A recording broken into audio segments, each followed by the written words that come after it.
हास्यपान्वय संजातं नारसिंहपदाश्रितं రామాంజగురుం వందే పాణినీయ పయోనిధిం. భాగవత సద్గోష్ఠికి సాదరంగా ఆహ్వానం పలుకుతూ పెద్దలకు దాసం సమర్పించుకుంటూ ఈ రోజు మన రామాయణ రహస్యాల్లో అహం వేద్మి గురించి చదువుకుంటున్నాం. మన కంటిన్యూషన్ ఇవాళ చదువుతాను. ముందర మనం దాశరథి శతకంలో 20 శ్లోకాలు చదువుకున్నాం. ప్రారంభ శ్లోకాలుగా అది అన్వయించుకుంటున్నాను, అనుసంధానం చేసుకుంటున్నాం కనుక ఇవాళ 21 నుంచి 30 వరకు చదువుతాను. కంటి నదీ తటంబున్ పొడన్ గంటిని భద్రనగాదివాసమున్ గంటి నిలాతనోజను ఉరు కార్ముక మార్గణ శంఖ చక్రముల్ గంటిని మిమ్ము లక్ష్మణున్ గంటి హుతార్థుండనైతి ఓ జగత్కంటక దైత్య నిర్దళన దాశరథి కరుణాపయోనిధి. ఫలికున కున్హలాక్రమున అర్థము చేకురు భంగి దప్పిచేన్ అలమటన్ చెందువాని కిసురాపగలోచలమప్పినట్లు దుర్మలిన మనోవికారినకు మర్చుని నన్నొడన్ గూర్చి నీపైన్ తలంపు ఘటింపన్ చేసితివి దాశరథి కరుణాపయోనిధి. కొంజక తర్కవాదమను గుత్తలి చేన్ పరతత్వ భూస్థలిన్ రంజిలన్ త్రవ్వి కన్గొనని రామ నిధానము నిండు భక్తి సిద్ధాంజనమందు హస్తగతమయ్యే భళీ అనగ మదీయ హృత్కంజమునన్ వసింపుమింకన్ దాశరథి కరుణాపయోనిధి.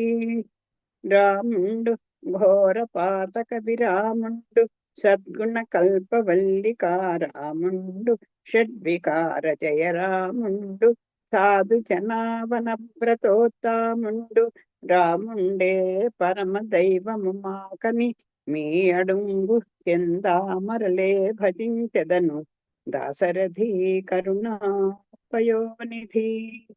చక్కెర మాని వేది చక్కెర మాని వేముదినన్ చాలిన కైవడి మానవాధముల్ పెక్కొరు పక్క దైవముల వేమరు గొల్చెదరు అట్లు కాదయా మ్రొక్కిన నీకె మ్రొక్కవలె మోక్షమొసంగిన నీవ ఈవలెన్ తక్కిన మాటలేమిటికి దాశరథి కరుణాపయోనిధి.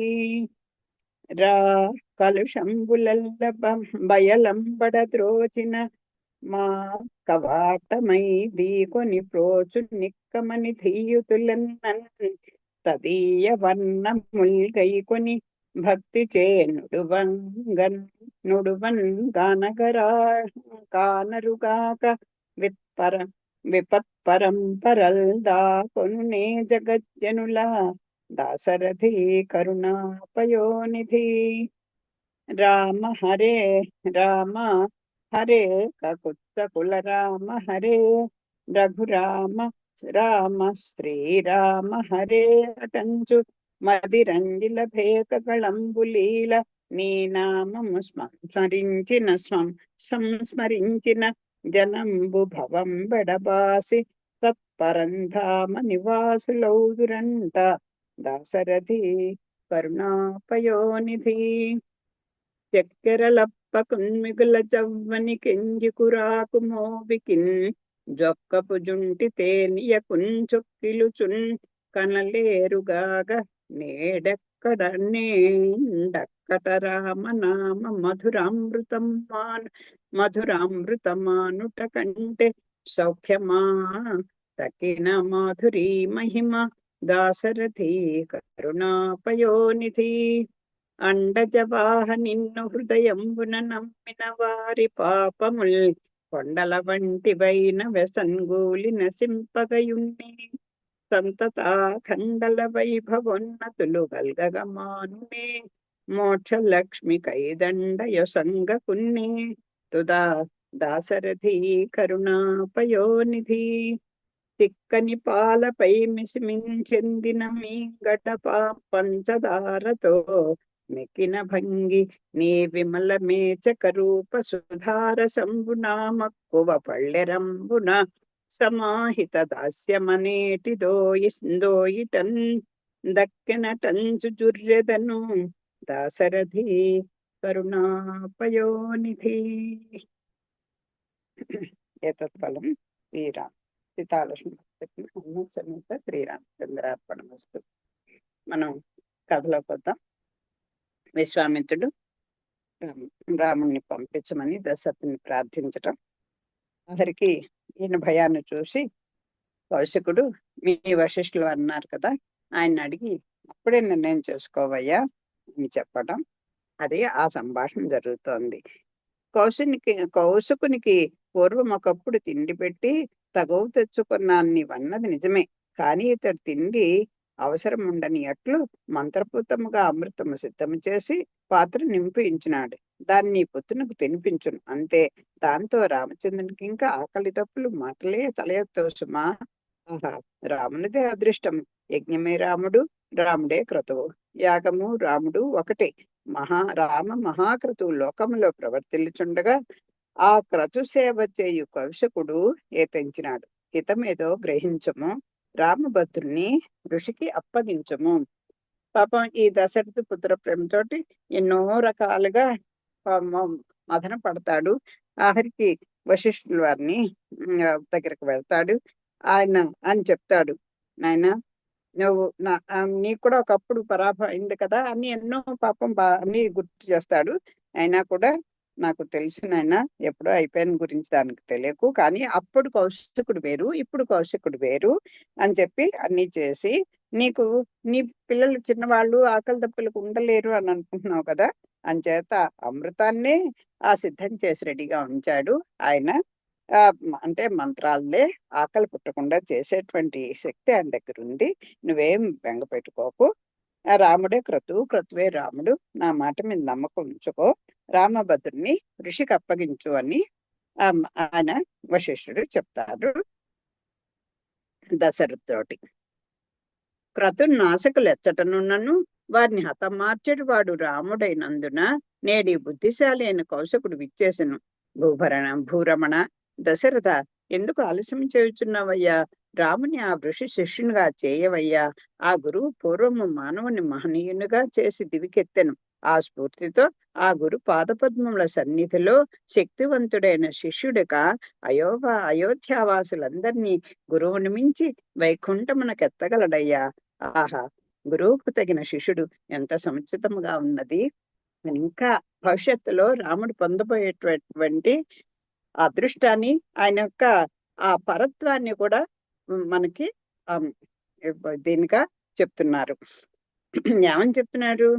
క్రతునాశకులు ఎచ్చటున్నా సరే ఆయన్ని అర్థమార్చేవాడు రామభద్రుడే అని చెప్తే, ఆయన యొక్క రాముని యొక్క పరత్వము కౌశకుడికి తెలుసు, విశ్వామిత్రుడికి తెలుసు కనుక చెప్తున్నాడు ఇండైరెక్ట్ గా. ఇంకా ఆలస్యం చేయకయ్యా, ఆ గురువుని పూర్వం మానవుని మహనీయంగా చేసి దివికెత్తాను అంచేత ఆ రాముని ఆ ఋషికి శిష్యుడిగా చేయవయ్యా. చేస్తే చాలు. ఆ స్ఫూర్తితోటే శిష్యుడు ఇంకా అయోధ్యావాసులందరినీ కూడా గురువుని మించి వైకుంఠమునకు ఎత్తగలడు. అయినా రామావతారం అయిపోయిందంటే ఇంకా మరి అయోధ్యాపుర వాసులందరినీ కూడా పరమపదాన్ని వైకుంఠానికి తీసుకెళ్ళిపోతాడు కదా అని భవిష్యత్తుని చక్కగా ఈ రకంగా వాల్మీకి మహర్షి తెలియజేస్తున్నారు. గురువుకు తగిన శిష్యుడు ఎంత సముచితంగా ఉన్నది, నువ్వేం ఆలోచించుకొని చెప్తున్నాడు.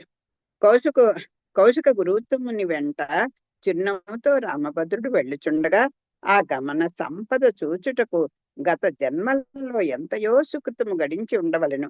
పుత్రుడు దేశమునకు, ప్రజకు, గురువుకు సేవ చేయ వెళ్ళిననే కదా తల్లిదండ్రులు వంశము తరించున్నది. కౌశికుడు రాముడు గిరిశిష్యులై ముందు వెనకల నడవగా దేవతలు దుందుబులు మ్రోగింతురు. కుసుమ వృష్టి కురియును. మహారుషులు దర్శింపవతురు. వేరు పండిన జంటలు దగ్గర ఎగుదురు. నీ త్యాగము స్తుతి పాత్రమగను. అయోధ్యాధిపతి రాముని మునికి అప్పగించవయ్యా. ఇంకా జరగబోయేటువంటి ఆ పిక్చర్ ని ఒక్కసారి ఆ దశరథుని ముందర పెడుతున్నారు వశిష్ఠుల వారు. ఏం చెప్తున్నారు? ఆ ముని ముందర పెడుతుంటే, ఈ రాముడు వెనకాల పెడుతూ ఉంటే అది చూడటానికి ఎన్నో జన్మలు జన్మలు ఎత్తాలండి. అలాంటి పిక్చర్‌ని మనం కళ్ళని ప్రత్యక్షంగా చూడాలంటే. ఎంచేతట ఆ ఆ గురువు అంతటి వాడు, శిష్యుడు అంతటి వాడు. అంటే పరుడు మామూలు మానవుడిగా రావడానికి ఎంతో వాత్సల్యం. ఆ గురువు యొక్క పరత్వం, ఆయనకున్నటువంటి శక్తి సామర్థ్యాలు 2 అది అలా వెడుతుంటే అది కదా చూడాల్సిన విషయం. ఇప్పుడు పుత్రుడు దేశమునకు, ప్రజకు, గురువుకు సేవ చేయ వెళ్ళినే కదా తల్లిదండ్రులు తల్లిదండ్రులు వంశము తరించేది. ఒక పుత్రుడిని కన్నామంటే ఆ తల్లిదండ్రులని వార్ధక్యంలో వాళ్ళకి సేవ చేసుకోవాలి. అలాగే జ్ఞానభిక్ష పెట్టినటువంటి ఆ గురువుని యొక్క రుణాన్ని కూడా తీర్చుకోవడమే కదా మనిషి యొక్క జీవిత లక్ష్యం. ఆ 2 కూడా నువ్విక్కడే ప్రత్యక్షంగా కనపడిపోతుందయ్యా నీకు. అంచేత వాళ్ళిద్దరూ గురు శిష్యులే ముందు వెనకాల నడుస్తూ ఉంటే ఇంక చెప్పాలా? దేవతలు దుందుబులు మోగిస్తారు, పుష్పవృష్టి కురుస్తుంది. ఋషులందరూ కూడా దర్శించడానికి ఆకాశ మార్గంలో పెడతారు.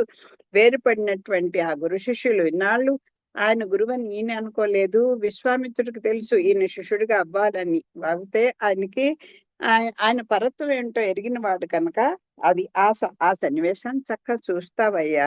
అప్పుడే నీ త్యాగం కూడా ప్రజలకు తెలుస్తుంది. అంచేత రాముని ఆయనకు అప్పగించు అని చెప్తున్నారు వశిష్ఠ మహాముని. అందమనగా ఏమనుకొనుచున్నావు? త్యాగమేనయ్యా. రూపము కీర్తి రూపము కీర్తి త్యాగం వల్లనే కలుగును. అయ్యో నువ్వు మీసాల వాడు, ఇంకా ఇప్పుడిప్పుడేనయ్యా యవనంలో అడుగు పెడుతున్నాడు, 16 కూడా నిండని వాడు అని అంత బాధపడుతున్నావే. త్యాగమేనయ్యా కావాల్సింది. అందం అంటే ఏమిటనుకున్నావు? అదే త్యాగానికి ఒక నిరూపణ. నల్లగా ఉన్నంటి వాడైనా త్యాగమూర్తి అయితే వాడిని ఎంత కొనియాడతారు? అది తెలుసుకో. రూపము, కీర్తి కూడా ఎప్పుడు దేనివల్ల కలుగుతుంది? వాటికి సార్థకత ఎప్పుడవుతుంది?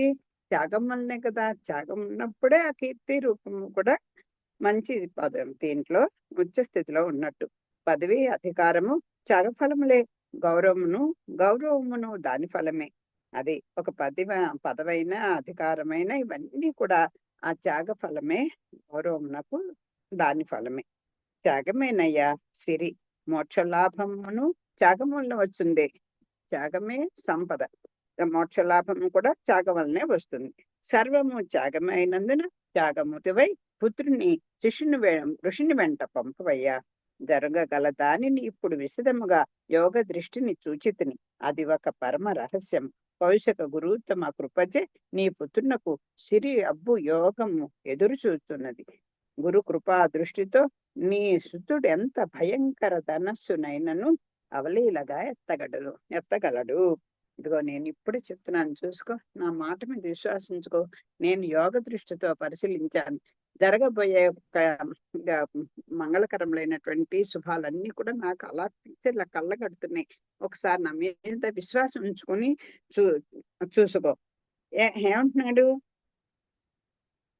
ఇదిగో సిరి అయినా మోక్ష లాభం అయినా 2 కూడా త్యాగం వల్లనే వస్తుంది. సిరి అంటే లక్ష్మీదేవి అవ్వచ్చు, అలాగే మోక్షం కూడా దాని వల్లే వస్తుంది. అంతే. సర్వము త్యాగమైనందున ఎప్పుడైతే త్యాగమూర్తికి ఇవన్నీ కూడా సిరి సంపదలు, మోక్షము కూడా కలుగుతాయని ఒక అర్థమైతే ఆ సాక్షాత్తు ఆ లక్ష్మీదేవే, ఆ సీతమ్మ తల్లే నీకు ఈ రాముని భార్యగా అవుతుంది అని చెప్పడానికి అనగా. ఇదిగో ఇప్పుడే నేను యోగ దృష్టితో చూశాను. అది పరమ రహస్యము. కౌశిక గురువుత్తమ కృపచే నీ పుత్రునకు సిరి అబ్బు యోగము ఎదురు చూచున్నది. ఆ సిరి అంటే సంపద అని ఒకటైతే లక్ష్మీదేవి అని ఆవిడే సీతమ్మ రూపంలో ఉన్నటువంటి లక్ష్మి నీకు ఎదురు చూస్తోంది. గురు కృపా దృష్టితో నీ సుతుడు ఎంత భయంకర ధనస్సునైనను ఆ అవలీలగా ఎత్తగలడు. మరి ఆ సీతమ్మ వారు జానకిని పెళ్ళాడాలంటే ఆ ఆ ధనుస్సుని విరవాలి కదా. అంచేత ఆ ఆ మిథిలా నగర రాజు పెట్టేటువంటి ఆ పరీక్షలో కూడా ఈయన గెలుస్తాడు, ఆ అమ్మని చేపడతాడు అని చెప్పడం కోసం అని గురు కృపాదృష్టితో నీ సుతుడు ఎంత భయంకరమైన ధనుస్సునైనా అవలీలగా ఎత్తగలడు అని చెప్తున్నాడు. అంటే ఎన్నో అయ్యో పసికందు ఆ బాణాలు వేయగలడా, ధనుసుని ఎక్కుపెట్టగలడా అవన్నీ అనుకుంటున్నాడు కదా. ఈ ధనుసు ఏమూలకయ్యా, అసలు ధనుసుని ఆయన అవలీలగా వెచ్చగలడు అన్నట్టుగా వాల్మీకి యొక్క గొప్పతనం అంటే అది. వెన్నెల లేని చంద్రుడు, కమలములు లేని కొలను, ప్రకాశింపని రత్నము, వాసన లేని పువ్వు, త్యాగమునకు నోచని ధనము, ప్రతిభ జత పడని కళాకారుడు వలెనున్న రాముని సిరి పట్టిన నాడు చూడుము. అది వెన్నెల రాత్రి కానప్పుడు చంద్రుడు ఎలా ఉంటాడో, కమలం లేని కొలను ఎలా బోసిపోయి ఉంటుందో, ప్రకాశింపని రత్నం ఎలాగా విలువ లేనిది అవుతుందో, వాసన లేని పువ్వు ఎలాంటిదో, త్యాగమునకు నోచని ధనము, ప్రతిభ జతపడని కళాకారుడు వలేనున్న రాముని, ఇదిగో రాముడు ఎంతటి పరాక్రమవంతుడో ఇప్పుడు నీకు తెలీదు. ఇదిగో ఇలా కనిపిస్తున్నాడు. వెన్నెల లేని చంద్రుడిలాగా, కమలములు లేని కొలను ఎలా అయితే బోసిపోయి ఉంటుందో, ప్రకాశింపని రత్నం ఎలా ఉంటుందో, ఒక వాసన లేని పువ్వు ఎలా ఉంటుందో, త్యాగబుద్ధి లేకపోతే ఎంత ధనం ఉంటే ఉపయోగం ఉంది. అలాగే ప్రతిభ జతపడని కళాకారుడు, ఎంత గొప్ప కళాకారుడు, ఆయన యొక్క ప్రతిభ ఎప్పుడు లోకంలోకి రాలేదు. అలా ఉన్నటువంటి రాముడు ఇప్పుడు అలా ఉన్నాడు. ఇప్పుడు ఆ సిరి పట్టినాడు చూడు, ఆ అమ్మను సీతమ్మ తల్లిని చేపట్టినాడు చూడవయ్యా. అందుకే మమకారము వదులుము. నువ్వు ఎప్పుడైతే నీ మమకారాన్ని వదిలిపెట్టుకొని ఆ గురువుకి ఈ పుత్రుడిని అప్పచెప్పావో అప్పుడే ఆయనకి అన్ని వచ్చేస్తాయి. రాముడు నీ కొరకై పుట్టెనని భ్రమ పడకు. ఒక పుత్రుడు మనకి పుట్టాడంటే అదేదో మన్నుద్ధరించడానికే, మనకి సొంతంగానే ఇది అనుకోకు. ఎంతో మంది లోక కళ్యాణం కోసం భగవంతుడు అలాగా వస్తూ ఉంటాడు, జనాలను కూడా పుట్టిస్తుంటాడు. ఆ భ్రమంను త్రుంచివేయము. వీడు నా కొడుకు, బాబోయ్ ఎండలో కడితే కందిపోతే అలా అనుకోకు. ఐశ్వర్యోగము పట్టిన లోభిగా ప్రవర్తించకము. ఏదో కొత్తగా ఐశ్వర్యం వచ్చిన వాడి చూడండి, బాబు ఎక్కడ పోతుంది అనుకొని ఒక లోభిగా దాచి చూడండి. మనం చిన్నప్పుడు చదువుకున్నాం, గోతులో ఆ ధనంతా పెట్టి ఒక ముసలివాడు దాన్ని రోజు వెళ్ళి చూసుకొని మళ్ళీ కప్పుతూ ఉంటాడు. అలా అయిపోతుంది, వృధా అయిపోతుంది. నిక్కము హితము పలుకును ఆదరించవయ్యా. యథార్థమైన విషయము, నీకు హితాన్ని చేకూర్చేటువంటి పలుకుని నేను మాట్లాడుతున్నాను, ఆదరించు అని చెప్తాను. ఆ ఋషి రాముని తానెరుగుదునని, రామతత్వము తనకే తెలియనని, రాముడు దైవీ సంపదచే ఒప్పువాడని, రాఘవుడు సత్య పరాక్రమోపేతుడని, ఆ రాముని నాతో పంపవా అని గడ్డము దువ్వుచు ప్రశ్నించుచున్నాడని అన్యదా భావింపకము. ఎవరైనా గొప్ప వాళ్ళు వచ్చి చెయ్యి కింద పెడితే, ఇదిగో వామనుడు చూడండి, వామనుడు వచ్చి పొట్టివాడిగా వచ్చి నాకు 3 అడుగులు నేల కావాలి అంటే నా నా స్థాయిని బట్టి అర్థమయ్యా అంటాడు కదా బలిచక్రవర్తి. అలా ఉంది ఇక్కడ. అంచేత ఆయనంతటా ఆయన వచ్చి నీకు ఇలా పంపించమంటున్నాడు రాముడినని నువ్వు తక్కువ అంచనా వేయకు కౌశికుణ్ణి. ఎప్పుడో ఒకప్పుడు నా మీద విరోధం పెట్టుకున్నట్టు ఆ కౌశికుడు కాదు ఇప్పుడు, అది నువ్వు గుర్తు తెచ్చుకో అని చెప్పి ఎంత చక్కగా చెప్తున్నాను చూడండి. ఆ ఋషి రాముని నాకు తెలుసా హంవేద్మి అని చెప్తున్నాడు. రామతత్వం తనకే తెలుసు అని చెప్తున్నాడు. రాముడు దైవీ సంపత్తి ఒప్పుతున్నవాడని చెప్తున్నాడు. రాఘవుడు సత్య పరాక్రమోపేతునని చెప్తున్నాడు. ఆ రాముని నాతో పంపవా అంటూ ఎంతో దీనంగా నిన్ను ప్రాధేయపడుతున్నాడని ఆ ఋషిని తక్కువగా అంచనా వెయ్యకు. యోగికి అనుగ్రహమే కానీ ఆగ్రహము ఉండదు. ఆగ్రహం అంటే విశ్వామిత్రుని సరికి ఆగ్రహం అదొక్కటే నీకు గుర్తుంది, అలా అనుకోకు. అనుగ్రహం కూడా, పెద్దల యొక్క అనుగ్రహం కూడా, మహాయోగుల యొక్క అనుగ్రహం కూడా ఎలా ఉంటుందో ఇప్పుడు నువ్వు చూస్తావు చూడు అని చెప్తున్నాడు. ఇది ఎంతయు హితము కూర్చుటకై చేయు సందడి అని ఎరుంగుము. ఇదిగో నీకేదో పెద్ద జక్పాట్ కొడతావు చూడు నీకు అన్నట్టుగా చెప్తున్నాడు. అతని కోపం ఎప్పుడో శాంతించింది, నీకెప్పుడు ఆ కోపమే గుర్తుందయ్యా, అది మర్చిపో. ఇప్పుడు నీకంతా ఇదే, నీ సంపదే సంపద అని చెప్తాను. కామం అన్న మాటయే లేదు, కోరిక అనేదే లే. అప్పుడు ఆయన చేసిన ఏదోటి అలా తపస్భంగం చేసేసుకొని ఏదో ఆ తపస్సుని పాడు చేసుకుని అలా చేసుకున్నాడు, అదే గుర్తు పెట్టుకోకు. గర్వం నశించింది, ఆయనకి అసలు గర్వం లేదు. ఒకప్పుడు మాట రైటే, కానీ ఇప్పుడు అది కాదు. ఇప్పుడు విశ్వామిత్రుడు వేరు. శాంతి తితిక్షలు పొందినవి అంతర్దృష్టితో సమస్తమును ఎరిగినవాడు ఆ ఋషి తపోమహత్యమును రాజేంద్ర ఈ మారు పరికించుము, నీకే తెలుస్తుంది, నా మాట మీద విశ్వాసం ఉంచి రాముని ఆయనతో పంపించు అని చెప్తున్నారు వశిష్ఠుల వారు. ధర్మస్థాపనకై కన్న బిడ్డలనైనా త్యజించగల ధైర్యశాలి, వధార్థమై యూపస్తంభమునకు బలిపశువుగా కట్టబడి దీనుడైన పరుల బిడ్డ సునశ్రేపుని తన మంత్రశక్తితే జీవితునిగా చేసిన అతని క్రోధి అందువో కృపాపాలుడు వందువో చెప్పవయ్యా. ఇదిగో, అతనికి ధర్మ సంస్థాపన కోసం తన బిడ్డలను కూడా త్యజించగలిగినటువంటి ఒక ధైర్యశాలి, పదార్థమై యూపస్తంభాన్ని బలిపశువుగా కట్టబడి దీనుడైనటువంటి పరుల యొక్క బిడ్డని సునశ్రేపుని ఈయన ప్రార్థిస్తే మంత్రశక్తిగా ఆయన జీవితంగా చేసేశాడు. అతనికి కృప ఉందంటావా, క్రోధం ఉందా దీంట్లో? ఏమాత్రం దయ ఉంటేనే కదా ఆయన్ని బతికించాడు. అంతే పరహితమునకై పూనిన మహాత్ముల ఆగ్రహము ఆగ్రహం అనిపించుకున్నది కదయ్యా. ఎవరి మీదన్నా ఇంకోళ్ళు కోపం పెట్టుకుంటున్నారు అంటే శిష్ట రక్షణ కోసమే కదా, అది గుర్తుపెట్టుకో అని చెప్తున్నారు. వారి మేలు కోరి తమ బిడ్డలను తల్లిదండ్రులైనను మందలించరా దండించరా. ఇప్పుడు తల్లిదండ్రులు బిడ్డల్ని ఓ దెబ్బ వేసో కేకలేసో సాధించో ఏదో చేస్తే అంత మాత్రం వాళ్ళ మీద ప్రేమ లేనట్ట కసాయి వాళ్ళ క్షేమం కోసమే కదా ఓ దెబ్బ వేసినా కొట్టినా తిట్టినా. అంచేత అది అలా పెట్టుకుంటావేంటి? విశ్వామిత్రుని కోపం కూడా అట్లాంటిదే. ఇంద్రియాశ్వముల ఎంతయో నిగ్రహంతో బిగపట్టిన వాడెట్లు క్రోపియు కోధియు కాగలడో యోచించము. ఆయన ఇంద్రియాలన్నీ కూడా తన వశంలో పెట్టుకున్నటువంటి వాడికి వాడి కోపి క్రోధి ఎలా అవుతాడు? ఆ జితేంద్రుడు అయినప్పుడే కదా క్రోధం అన్ని పోయినట్లే కదా. నేను సూర్యవంశ రాజ పురోహితుడను, కులగురువును, మంత్రిని, హితుడను, వారి ఎందు పుత్ర దృష్టి కలవాడును. అట్టి నేను త్రిశంకుని కోరిక విని వాణ్ణి శపించి పంపించితిని. వాణ్ణి కరుణతో పరికించి వానికే తన తపోశక్తిని వేయించినది కౌశకుడే కదా. అగో త్రిశంకుని నేను ఎంతో అతన్ని శపించి పంపించేశాను. కానీ స్వర్గానికి తీసుకెళ్తాను, త్రిశంకు స్వర్గం అంటారు కదా, అలా చేయించిన తపోశక్తి మంతుడు కదా. ఆయనకైతే బొందితో వెళ్ళాడు కనుక ఆయన అలా చేశాడు. కానీ అంతటి మహత్యం కలవాడు కనుక మా ఇరువురిలో ఎవడు తాపసుడో తెలిసి చెప్పము.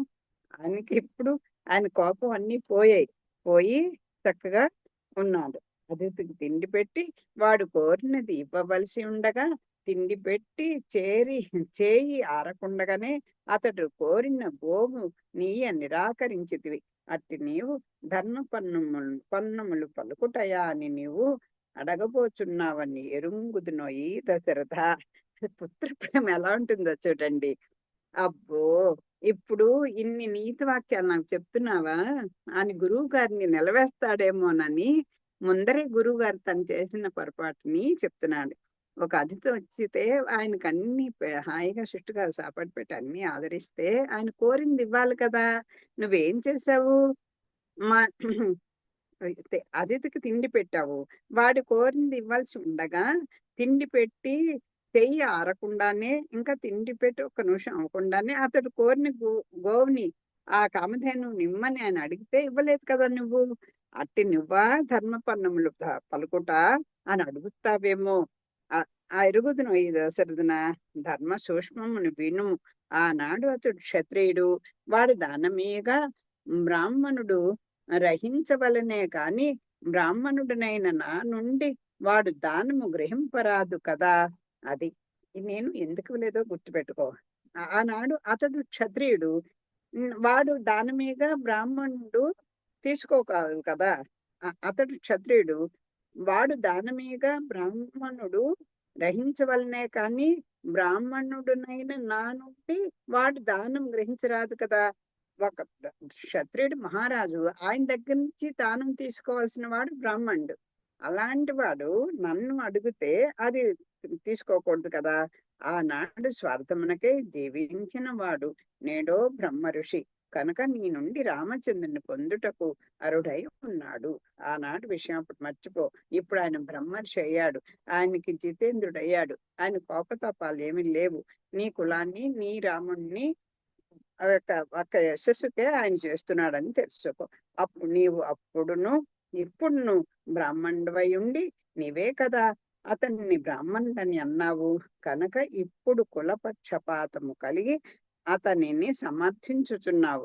నాకు చెప్పరాకము అని అనదలుచుకున్నావు. అట్టి దూరాలోచనలు వదిలి పెట్టుము. ఇప్పుడు ఆయన బ్రహ్మవేత్త అయ్యాడు కదా, అందుచేత బ్రాహ్మణుడు అంటే బ్రహ్మ జ్ఞానము కలిగిన వాడు అని ఇక్కడ అర్థం.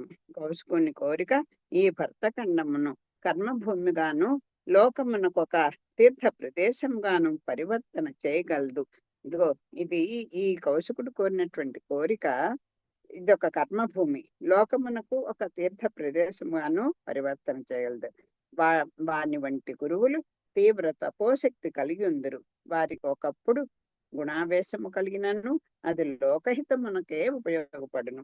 చాటి లేని బుద్ధి విస్తరణ గల కౌశికుని వైభవము తిరుగులేనిది. ఆ విలువ గ్రహించి దశరథ నరేంద్ర రామునాథుని వెంట పంపుము.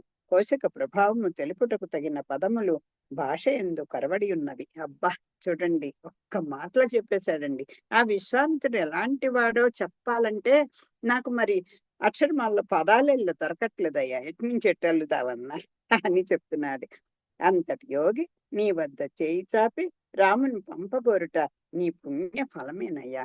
అలాంటి వాడు వచ్చి చేయి చాస్తుంటే అంతకన్నా నీ జీవితానికి ఏం కావాలయ్యా దశరథ అని చెప్తున్నారు వశిష్ఠుడు.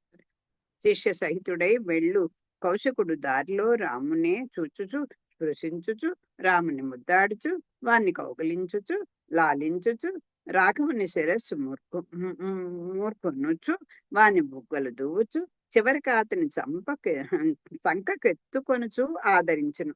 అయ్యో, అడవుల్లో పడి తీసుకుపోతాడేమో, నా పిల్లాడికి ముళ్ళు గుచ్చుకుంటాయేమో, ఎండకి కందిపోతాడేమో, లేకపోతే ఏమిటో ఈయన వాడేమన్నా చిన్నతనంలో తప్పులు చేస్తే ఆయన ఏమన్నా దండిస్తాడు. ఇలాంటి శంకలు ఏమి పెట్టుకోకు.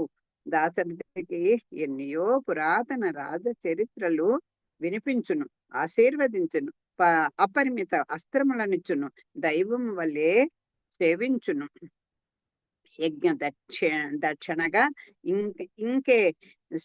ఇంకే సరి సిరి సమర్పించును. వేచి చూచిన నీకే తెలియగలదు. అంతేకాదు, రాఘవుడు నవ్వునప్పుడును చూచినప్పుడును కూర్చుండగాను లేవగాను తన పక్కనే పరుండునప్పుడు అతనికి ఎవరి దృష్టి దోషములు తగులురాదని మంగళ కర్మలు చేయును సుమా. ఇదిగో నువ్వు పొద్దున్నే ఎంత ఆదరంగా బిడ్డని లేపుతావో చూసావా, నీ బిడ్డల్ని అలా లాలనగా ఎక్కడ దిష్టి కొడుతుందో లేవగానే తన పక్కనే పరుండేటప్పుడు బాబోయ్ ఎవరి దృష్టిని తగులుతుందో అని నువ్వు చెప్తావు కదా, మంగళకర వాక్యాలు ఉంటావు కదా, చేస్తావు కదా, అలా చేస్తాడయ్యా. నువ్వేం బెంగ పెట్టుకోకు. ఆ రాముణ్ణి ఇలా చూస్తూ ఉంటాడు, కళ్ళు పెద్ద చేసిన ఆయన మనకి అలా చూడండి. మన పిల్లల్ని మనం ఎంత ముద్దుగా అలా కన్నార్పకుండా చూస్తాం. బాబోయ్ నా దృష్టి తగులుతుందేమో అనుకుంటూ ఉంటాం. మళ్ళీ చూడండి ప్రేమగా అలా చూస్తాం. ఒక్కొక్కసారి బుగ్గలు పుణుకుతాం, ఒకసారి చేవేసి రాస్తాం, ప్రేమగా దగ్గర తీసుకుంటాం. అలాంటివన్నీ స్పృశిస్తూ ఉంటాడు. మధ్య మధ్య రాముణ్ణి ముద్దాడుతూ ఉంటాడు, ఒక్కోసారి కౌగిలించుకుంటూ ఉంటాడు, లాలిస్తున్నానా, ఏం కాళ్ళు నొప్పులుగా ఉన్నాయా, జాగ్రత్త వెళ్ళిపోదాం అని అంటాడు. ఒకసారి మన ప్రేమ ఎక్కువ వస్తే చుండి తలని ముద్దాడుతాం, అలా తలని ముద్దాడతాడు. బుగ్గలు ఇలా పట్టుకొని అదవుతాడు. చివరికి అతన్ని నువ్వు నడవలేకపోతే నాన్న నేను ఎత్తేసుకుంటాను సంకన వేసుకుంటాడు. దాశరథికి ఎన్నియో. అంతేకాదు, పూర్వ రాజుల యొక్క చరిత్రలు వినిపిస్తూ ఉంటాడు, ఆశీర్వచనం చేస్తూ ఉంటాడు. అపరిమితమైనటువంటి మరి వారితో సాటి లేనటువంటి అస్త్రాలను ఎన్నో ఇస్తాడు. ఆయన మళ్ళీ భగవంతుడుగా సేవిస్తాడు. అది గుర్తించు. పరత్వాన్ని ఎరిగిన వాడు ఈ సాక్షాత్తు రాముడు శ్రీమన్నారాయణుడే అన్న దీంట్లో సేవిస్తాడు. మళ్ళీ యజ్ఞ దక్షిణగా ఆ యజ్ఞ పరిసమాప్తి చేసినందుకు సిరి సమర్పించును, అంటే డబ్బుని ఇస్తాడు. ఇక్కడ లక్ష్మీదేవి అంటే సీతమ్మ తల్లినిచ్చి పెళ్లి చేస్తాడు. వేచి చూచి నీకే తెలియగలదు. సరే, నా మాటల్లోని అంతరార్థం ఏంటో నీకే తెలుస్తుందిలే, నువ్వే చూస్తావు. అంతేకాదు, రాఘవుడు నవ్వుతున్నప్పుడు, చూచినప్పుడు, కూర్చుండగాను, లేవగాను, తన పక్కనే పరున్నప్పుడు, అది ఆయన కూర్చున్నప్పుడు, తన పక్కన కూర్చున్నప్పుడు, నించున్నప్పుడు, లేవగానేను, ఆ రాముడు నవ్వుతుంటేను, బాబోయ్, ఎక్కడ ఎవరి దృష్టి ఈయన మీద పడుతుందో అన్నట్టుగా. చూడండి తల్లి, ఆ పిల్లలు ఎవరన్నా వచ్చి పిల్లలు ముద్దులాడితే వాళ్ళు ఇలా వెళ్ళగానే దిష్టిలు తీసి పోసేస్తూ ఉంటారు తల్లిదండ్రులు. తల్లి అలాగా ఈయనకి ఎవరన్నా పక్కన కూర్చుంటే చాలు, నవ్వుతుంటే చాలు, పిల్లాడు లేస్తుంటే చాలు, ఎవరి దృష్టి పడిపోతుందో అని ఆయన్ని ఆ అవయవ శోభని, సముదాయ శోభని అలా చూసి పరవశించిపోతూ, దిష్టి తగలకుండకూడదమ్మో, ఈయనకి దిష్టి దోషం తగలకూడదు అనుకుంటూ మంగళ కర్మలు చేయును సుమా. రాముడు నవ్విన గడ్డము సవరించుకొంచు మునియును నవ్వును. రాముడు తన్ను చూడగా మౌని తృప్తి చెందును. రాముడు ఏదైనా అడిగినచో బళి బళి అని ప్రశంసించుచు ఋషి ఆ విషయమును విశదీకరించును. దశరథ, ఆ యోగికి రామునికి మధ్య గల బంధము నీ ఊహకు అందున్నది కాదయ్యా. రాముని ఆ ముని మున్నెన్నడూ చూచి ఉండకపోయినను వానిపై ఆశలు పెట్టుకుంట ఎందుకు అనుకుందువేమో. ఆ మహాత్ముడు భూత భవిష్యత్ వర్తమానములు తెలియగల మహర్షి. వానినన్నింటినీ యోగ దృష్టితో కనుగొని ఉండును. కబుర్లు బాగానే చెప్తారండి మీరు గురుగారు. నా పిల్లాన్ని తీసుకెళ్ళి, ఆయన ఏమి అంత చాగబుద్ధి అంత ఇది కాదు, ఆయన చరిత్రలన్నీ మనకి తెలిసినవే, మీకు తెలిసినవే. కానీ ఇప్పుడు ఏవో చెప్పేస్తున్నారు మీరు. అంతేత ఈయన భయం ఈయనకు ఉంటుంది కదా, తండ్రిగా పాపం అలా పుట్టలేక కలిగాడు. అంచేత నువ్వు అంటున్నాడు, రాముడు నవ్వినా గడ్డము సవరించుకొంచు మునియును నవ్వును. రాముడు ఒక్కసారి నవ్వారు అనుకో, ఆ ముని కూడా తన గడ్డాన్లా దూకుంటూ అలా నవ్వుతుంటాడు. రాముడు ఒకళ్ళ అదిగో నా వంకే, ఆ ముని వంకే ఇలా చూస్తూ ఉంటాడు అనుకో, ఆ మౌని కూడా చాలా తృప్తిగా ఆ ఆ చూపుని స్వీకరిస్తాట. రాముడు ఏదన్నా అడిగాడు అనుకోండి, ఏదన్నా పెడుతున్నప్పుడు ఏదైనా ఆ సందేహాలు వస్తే బడిబడి అని ప్రశంసిస్తూ ఋషి ఆ విషయమును ఆ క్యూరియాసిటీకి సంతోషిస్తారు. గురువు గారు చూడండి, ఏదైనా ఇదేంటండి అని ప్రశ్నిస్తే వాళ్ళకి ఆనందం అయిపోతుంది. ఇదేమిటి, ఈ వనం ఏంటి, అదేమిటి, ఇదేంటి, ఏవో ప్రశ్నించాడంటే అవన్నీ చక్కగా చెప్తాడు. దశరథ, ఆ యోగినికి రామునికి మధ్య గల సంబంధము నీ ఊహకు అందున్నది కాదు. ఆ గురు శిష్యుల యొక్క సంబంధం వాళ్ళిద్దరికే తెలుస్తుంది, ఎవరికి తెలియదు అని మనకి తెలియజేస్తున్నారు. అలాంటి చక్కని గురువు, అలాంటి చక్కని శిష్యుడు, దాన్ని మనం చెప్పలేం. రాముని ఆ ముని మున్నెన్నడు నువ్వు చూడకపోయినను, అది ఏమిటండి ఇంట్లో అంత గొప్పది ఏనాడన్నా ఆయన ముని చూశాడా, పెట్టాడా, ఏదో తన స్వార్థం కోసం తీసుకుపోతున్నాడు అనుకుంటావేమో. ఎప్పుడు చూడకపోయినా వాని వాని అయితే ఎప్పుడు చూడలేదండి ఇప్పటి వరకు. నా రాముడు ఆ యజ్ఞాన్ని విఘ్నం లేకుండా చేస్తాడని ఎలా నమ్మమంటారంటావేమో. చూడు, వానిపై ఆశలు పెట్టుకుంటా ఎందుకు అనుకుందువేమో. అదిగో ఎందుకో తెలుసా, ఆయనకి భూత భవిష్యత్ వర్తమాన కాలములన్నీ కూడా త్రికాలజ్ఞుడు ఆ ముని. అంచేత నువ్వేమీ బెంగ పెట్టుకోకు. ఆయన మహాయోగి. ఆయన ఆ మహాత్ముడు భూత భవిష్యత్ వర్తమానములు తెలియగల మహర్షి. వాన్నన్నింటినీ యోగ దృష్టితో కనుగొని ఉండును. అంచేత నువ్వు ఏమి నిస్సందేహంగా ఆ మునితోటి నీ పిల్లవాడిని పంపించు. దైవం ఎట్లుండునో ఎవరో చూచిన వారెవరుందురు. అయినను పండితుల నుండి పామరుల వరకు, మహర్షుల నుండి హఠయోగుల వరకు వారిని 1000 విధాల వేడుకొనుచున్నారు. అటువంటి అదృష్ట అజ్ఞాత దైవ ఘటనయే వారిని ఆయా చోటులలో కూడినట్లు చేయను. అది మహామునులండి. ఇదండి అంటే ఏమిటి, దైవము దేవుడు ఉన్నాడు అంటే ఎవరు చూశారు? ఆ దైవం ఎట్లా ఉందో ఎవరన్నా చూసిన వారు ఉన్నారా? ఆయన పండితుల నుండి పాముల వరకు కూడా, మహర్షి నుండి హఠల యోగుల వరకు కూడా ఎంతమంది అలా వేడుకుంటున్నారు కదా. అటువంటి అదృష్ట అజ్ఞాత దైవ ఘటనయే, ఏదో తెలియనటువంటి అదృష్ట ఒక దైవ ఘటన అండి, ఎలా కలిసామో తెలియదు అంటుంటాం చూడండి. అలా వారిని ఆయా చోట్లలో కూడినట్లు భగవంతుడు చేస్తాడు. మీ రఘువంశమునందు ఆమె చరిత్ర గల శ్రీహరి పుట్టునని గుర్తించిన ఖ్యాతి ఇక్ష్వాకుల నాటి నుండి మీ కుల బ్రాహ్మణుడైన నాకు లభించలేదు. అప్పుడు ఈ వశిష్ఠులు వారు చెప్తున్నారు, ఆయన మీ రఘువంశంలో అమేమైనటువంటి చరిత్ర గల శ్రీహరి పుట్టునని గుర్తించిన ఖ్యాతి ఇక్ష్వాకుల నాటి నుండి నీ కుల బ్రాహ్మణుడైన నాకు లభించలేదు. ఆ రాముడే సాక్షాత్ ఇక్కడ జన్మిస్తాడు అనేది కూడా తెలియదయ్యా. దాన్ని కౌశికుడు తానే దక్కకొన్నాడు. అదిగో సాక్షాత్తు ఈయన నారాయణుడే, ఆయనే ఇలా రాముడుగా ఉద్భవించాడు అని ఆ విశ్వామిత్రుడు అనుకున్నాడు, కానీ నాకు కూడా తెలియలేదు అని చెప్తున్నాడు. ఆ పరమార్థం ఏదో తానే గ్రహింపగా వచ్చనయ్యా దశరథ. పాప మా ఋషి ఎంతో శ్రమించి బ్రాహ్మణుడై వచ్చి ఉన్నాడు. నీవేమి ఇచ్చినను దానముగా గ్రహింపగలడు. నీ పుత్రుని వానికి ఇచ్చితవా, వానికి తగిన చోటు జతపరిచి వెనక్కు పంపగలడు. గాధుచుని దృష్టికందనిది ఏదియూ లేదని తెలుసుకొనుము. వాడెరుంగని తత్వమును నాస్తియే. ఆయనకి తెలియనటువంటి విషయం గాని భగవతత్వం గాని ఏది లేదు.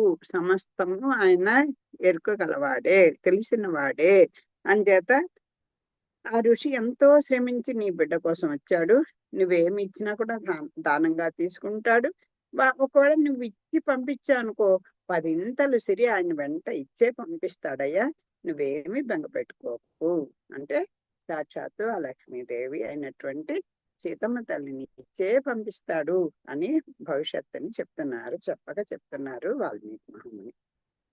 రాముని కేవలం బాలునిగా భావించుట బుద్ధి చాపల్యత వలననే గాని వాడెక్కడ బాలుడయ్యా.